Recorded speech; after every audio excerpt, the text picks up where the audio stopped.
Bienvenue mesdames et messieurs à notre rendez-vous hebdomadaire.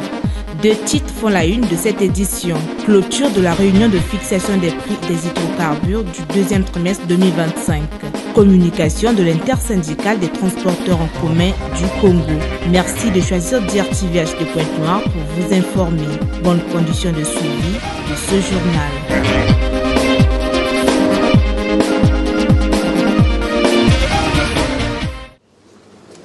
C'est dans une ambiance empreinte d'assurance et de collaboration que s'est clôturée à Pointe-Noire ce samedi 12 juillet 2025 la réunion de fixation des prix fiscaux des hydrocarbures au titre du deuxième trimestre 2025.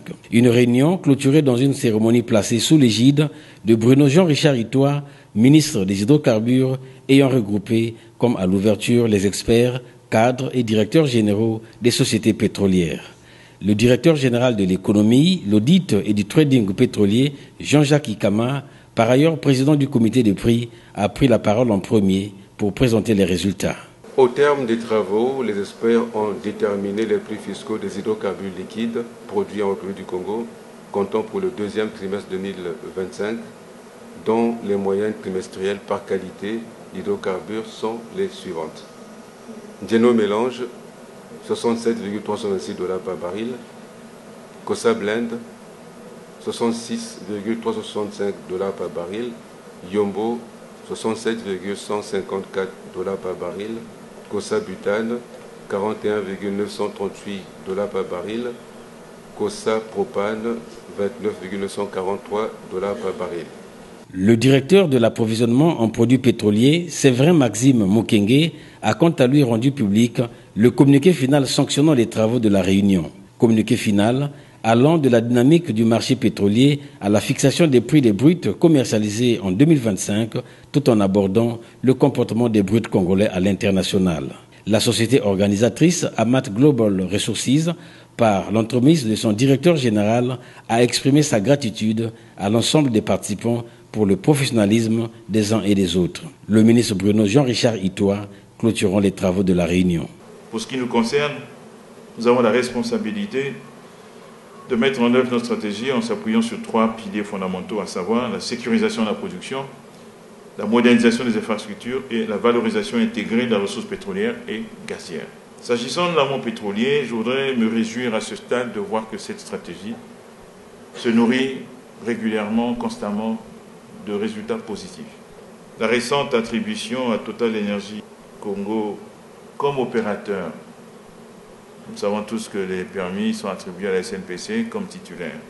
Cette attribution est destinée à explorer des réservoirs en eau très profonde à près de 2000 mètres de profondeur.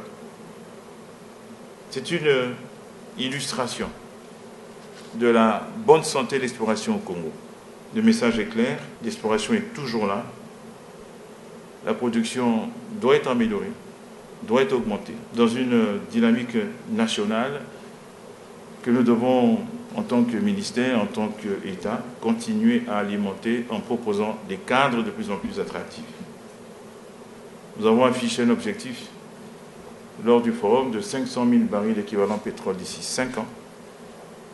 C'est sur la foi de ce que nous voyons et c'est sur la foi de ces engagements que nous l'avons fait. En octobre prochain, c'est la société Wingoa qui organisera la prochaine réunion à Pointe-Noire. Et le déjeuner de clôture.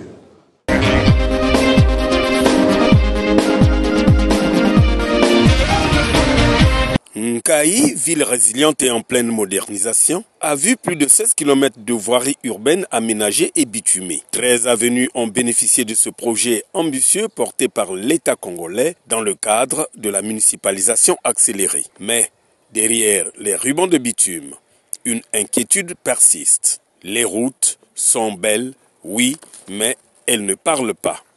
Il manque les panneaux. Et déjà là où je vous parle, là vous m'avez arrêté. Je vous dis que la route ne parle pas. Là, nous sommes au croisement de l'avenue Patrice Lumumba et l'avenue qui mène directement au marché central de Nkaï. L'avenue ne parle pas. Et on ne sait pas qui a la priorité. Tel que là, nous sommes au carrefour. La voie ne parle pas, la route ne parle pas. Vraiment, pour la ville de Nkaï, il s'agit de panneaux de signalisation vraiment zéro. Il n'y a pas de panneaux. Je peux dire l'avenue Patrice Lumumba.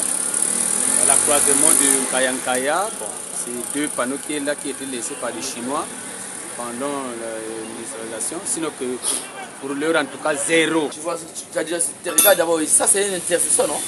Est-ce que c'est à le panneau? Montre-moi quel panneau que tu vois ici. L'absence de panneaux de signalisation fait grimacer plusieurs usagers et résidents. Cette lacune serait à l'origine de nombreux accidents sur les voies. Nous encaissons tous les accidents comme ça. Et il faut, pour vivre un peu la réalité de Kayi, il faut rouler tous les jours pour se dire, est-ce que moi je peux passer, est-ce que ce n'est pas l'autre qui va passer? Voilà un peu, on est dans le que faire. Ça cause beaucoup d'accidents par rapport au manquement des panneaux. Avec la sécurité routière et code de la route, ça ne répond pas. Puisque le panneau guide le conducteur, guide le chauffeur, guide tout le monde. Des routes qui ne parlent pas. Un chantier achevé, mais un message encore en attente. En Kayi, on espère que cette voix citoyenne sera entendue pour faire rimer progrès avec sécurité.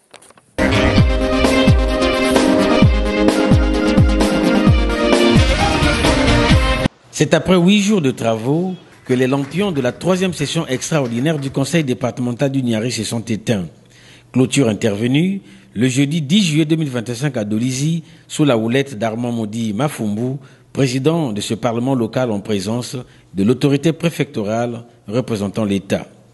Plusieurs affaires ont constitué l'ossature de cette session, dans l'état nominatif des personnels émergents au Conseil et le rapport sur la situation économique et les perspectives.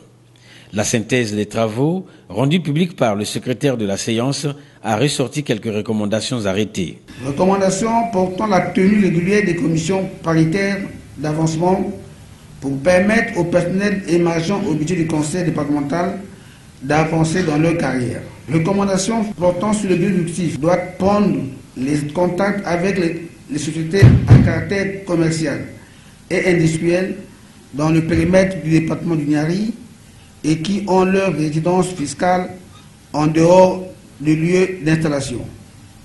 Recommandations sur la tenue régulière des comités de trésorerie afin de définir la qualité de la dépense. Recommandations sur la tenue des conférences budgétaires avant la convocation des sessions budgétaires. Par la suite est intervenu le président du conseil départemental du Niari pour son allocution de clôture. À l'entame de nos propos, nous avons dit dans quelques jours, nous allons participer courageusement avec responsabilité à l'opération de révision des listes électorales.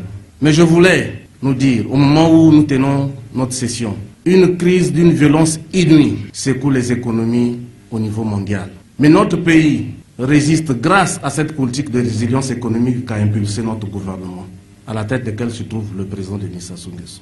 En nous référant aussi bien à tout ce qui prévaut au travers le monde, nous pouvons à l'instant T dire une chose. Le Congo est tellement précieux pour nous tous et qu'il n'est pas nécessaire, avec les crises et les situations actuelles, de le confier dans les mains inexpertes, de le confier à des mains aventureuses, de le confier aux bons diseurs d'aventure. Et c'est pour cela que nous, conseil départemental du Niari, en concertation avec tout notre peuple, appelons de tout notre vœu la candidature du président Denis Sassou Nguesso pour continuer à tenir bon la barque Congo. Les budgets primitifs et annexes exercice 2025 du conseil départemental du Niari sont équilibrés en recettes et en dépenses, respectivement à la somme de 3 184 168 396 francs CFA et de 2 322 621 590 francs CFA. Enfin, une minute de silence a été observée en mémoire de l'ancien vice-président du conseil départemental du Niari. Merci.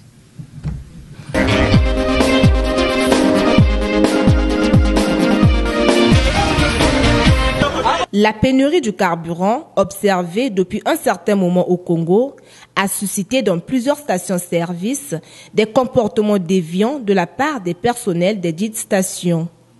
Des fraudes y ont été observées dans la vente en hausse du carburant en rapport au prix homologué par le gouvernement de la République. Tenant compte de ces mauvaises pratiques pénalisant les transporteurs en commun, des négociations sont entreprises entre le gouvernement et l'intersyndicale des transporteurs du Congo.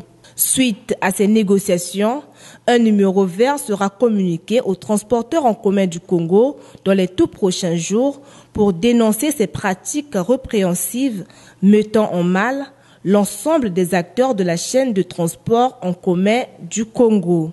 Nous avons été reçus par le gouvernement et nous avons échangé avec le gouvernement à propos de nos difficultés liées à l'acquisition du carburant auprès des stations-service qui sont dans notre pays. Et donc ce problème, nous l'avons posé. Le gouvernement a pris les dispositions et aujourd'hui le ministre en charge des hydrocarbures est en train de se battre pour que ces dispositions qui ont été prises soient mises en exergue. Donc nous sommes convenus avec le gouvernement. Il y a une commission qui a été mise en place pour veiller aux mauvais carburants qui rentrent. Une commission qui a aussi pour rôle de réprimer toutes les stations où l'on est en train de demander de l'argent aux transporteurs pour leur vendre du carburant. Donc devant cette situation, nous appelons nos amis transporteurs à revenir au tarif normal. Un numéro vert va être communiqué à tous les transporteurs où ils appelleront gratuitement chaque fois qu'ils sont devant une station où on est en train de vendre le carburant au Kadhafi, où on nous exige des montants faramineux pour avoir le carburant. Nous devrions appeler ce numéro qui d'ici la fin de la semaine sera disponible pour tout le monde et nous allons dénoncer. Ces stations-service seront sanctionnées.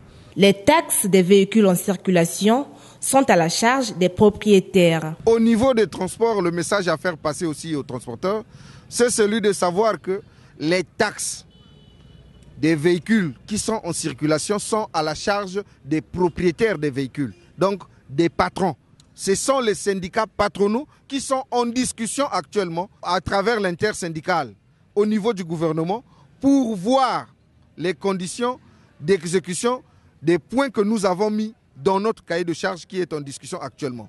Et donc nous interpellons tous les transporteurs. Les syndicats des travailleurs n'ont pas le droit d'aller valider les taxes. Parce que ce désordre-là, nous le constatons ici à Pointe-Noire. L'intersyndicale poursuit sa série de descentes de sensibilisation, cette fois-ci à l'intérieur du pays, tout au moins dans les grandes agglomérations.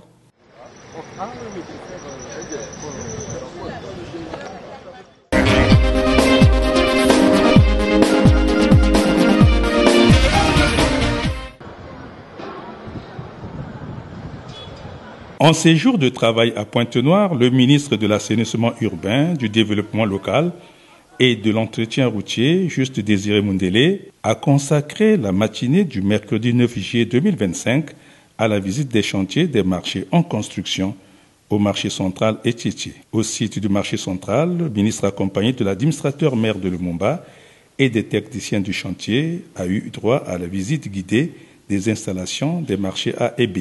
Ici, les travaux d'assainissement sont estimés à 90% au regard de l'ingéniosité des ouvriers. Au second site, au marché de Tchétché, dit marché de la paix, Juste Désiré Mundele a été accueilli par l'administrateur maire de Tchétché et des ouvriers retrouvés en liesse.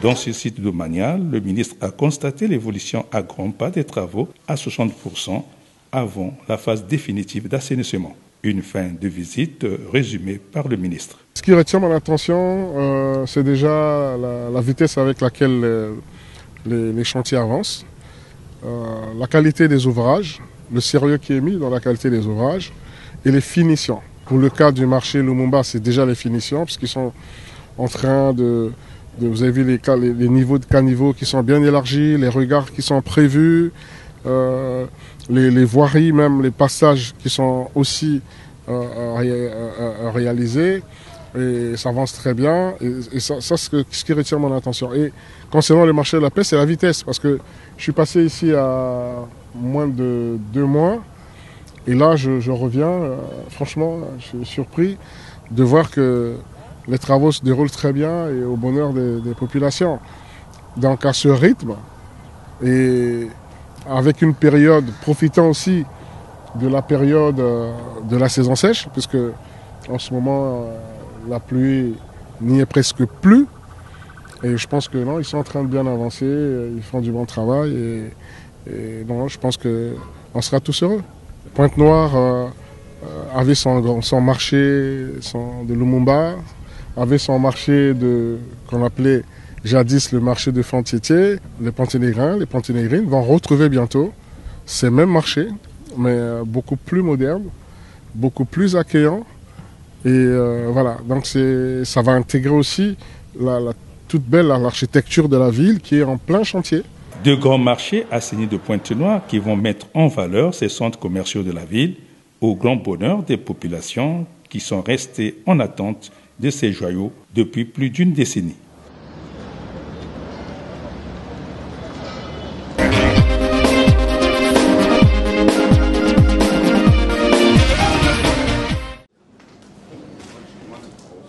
La mission de contrôle des entreprises de Pointe-Noire et du Culot, bénéficiaires des conventions d'établissement, a débuté ce mardi 8 juillet 2025 à Pointe-Noire par une communication de sensibilisation dirigée par Thierry Aubier, vice-président de la Commission des finances de l'Assemblée nationale. Pour l'embellie économique et la création des emplois, des avantages fiscaux douaniers ont été accordés aux entreprises. Des excitations à l'investissement qui semblent porter des fruits en termes d'emplois décents. Sur le terrain, les représentants du peuple vont évaluer l'impact des avantages fiscaux douaniers en adéquation avec le plan d'embauche des entreprises établies lors de la signature des conventions d'établissement. Les conventions d'établissement accordées aux entreprises visent non seulement à favoriser la croissance économique, mais aussi à stimuler la création des emplois durables. Les entreprises bénéficiaires des conventions dites donc d'établissement, quel qu'en soit le secteur d'activité, sont astreintes aux obligations des dispositions prévues par la Charte des investissements. Plusieurs entreprises éligibles aux conventions d'établissement bénéficient depuis de nombreuses années des avantages fiscaux douaniers en vue de créer entre autres des emplois permanents en faveur des Congolais. Cependant, en dépit de ces avantages accordés, les plans d'embauche des entreprises bénéficiaires ne sont toujours pas certifiés par des organismes habilités. L'engagement à la création des emplois ne semble toujours pas être respecté. Aussi, la Commission économie et finances a envisagé la réalisation d'une mission auprès de ces entreprises en vue d'être édifiées sur le respect de ces engagements. Un constat malheureux a été fait au moment où nous arrivons à Pointe-Noire et constater que certaines entreprises ayant bénéficié des avantages fiscaux douaniers n'existent même pas sur la place de Pointe-Noire. S'en est suivi un échange fructueux entre le présidium et l'auditoire. Pour rappel, la charte d'investissement prévoit 5 années d'exonération en droits de douane et d'impôts aux entreprises en contrepartie des investissements et la création d'emplois.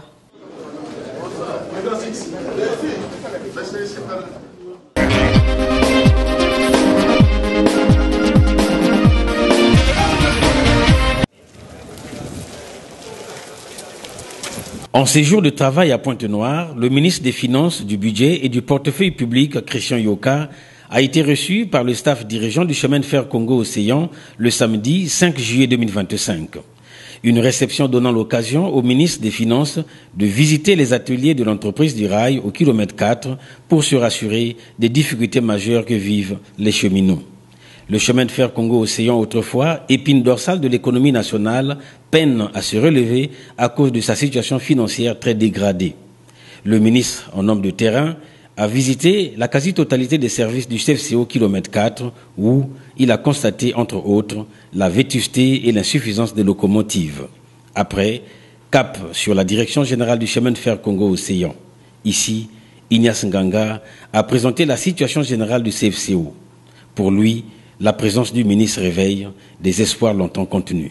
Le CFCO n'est pas seulement une entreprise, c'est une histoire, une passion, un patrimoine vivant. Ensemble, redonnons-lui l'élan qu'il mérite. Que cette visite soit le point de départ d'un renouveau, le souffle d'une résilience enfin récompensée. Comme vous pouvez le constater, c'est avec émotion, Monsieur le ministre, Mesdames et Messieurs, que je vous remercie pour votre attention et votre engagement. Le train du redressement est en gare, il ne tient qu'à nous de monter à bord. Les actions structurelles doivent être engagées pour assainir la situation financière du chemin de fer Congo-Océan. Pour boucler avec sa série de visites, Christian Yoka s'est enfin rendu au Conseil congolais des chargeurs où il a échangé avec les cadres de cette administration.